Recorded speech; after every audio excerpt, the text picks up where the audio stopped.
सियासी पारा इन दिनों 7वें आसमान पर है। इस बीच आप के राष्ट्रीय संयोजक अरविंद केजरीवाल और अन्य के खिलाफ एफआईआर दर्ज होने पर भाजपा सांसद ने आप नेताओं पर करारा हमला बोला। प्रवीण खंडेलवाल ने प्रतिक्रिया देते हुए कहा कि दिल्ली को लूटा गया और पिछले 10 सालों में घोटाले हुए।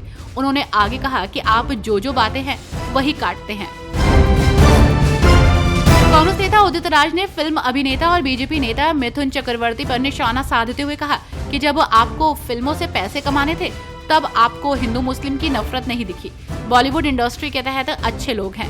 मैं उनसे कहूंगा कि जितना हो सके सभी को मिथुन चक्रवर्ती का बहिष्कार करना चाहिए। इस आदमी का दिमाग विषैला हो चुका है।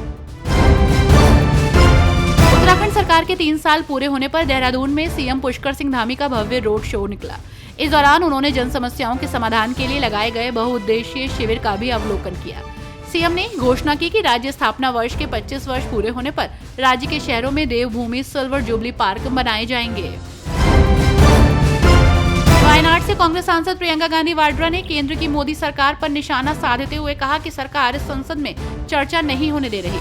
उन्होंने आगे कहा, आमतौर पर सरकार चर्चा नहीं होने दे रही है। उनकी नीति, जैसा कि मैंने संसद के पिछले कुछ सत्रों में देखा है, किसी भी तरह से चर्चा से बचने की है, चाहे वो विपक्ष के नेताओं को बोलने की अनुमति ना देना हो।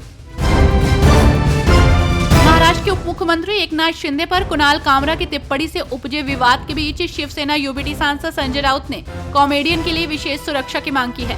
राउत ने कहा, मुंबई पुलिस निष्पक्ष है। मैं ये भी मांग करता हूं कि महाराष्ट्र सरकार कुणाल कामरा को विशेष सुरक्षा प्रदान करे।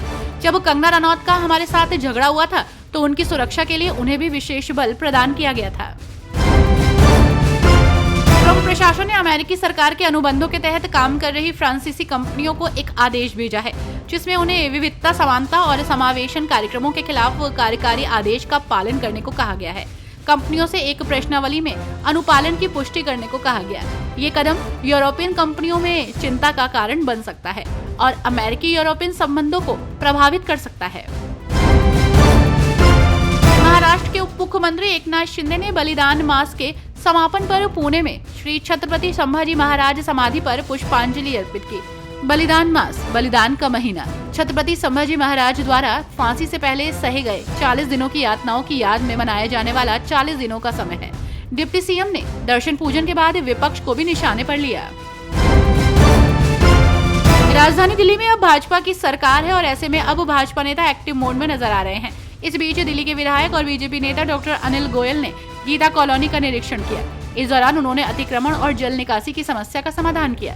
साथ ही अनिल गोयल ने स्थानीय लोगों से बातचीत कर उनकी समस्याओं के बारे में जाना।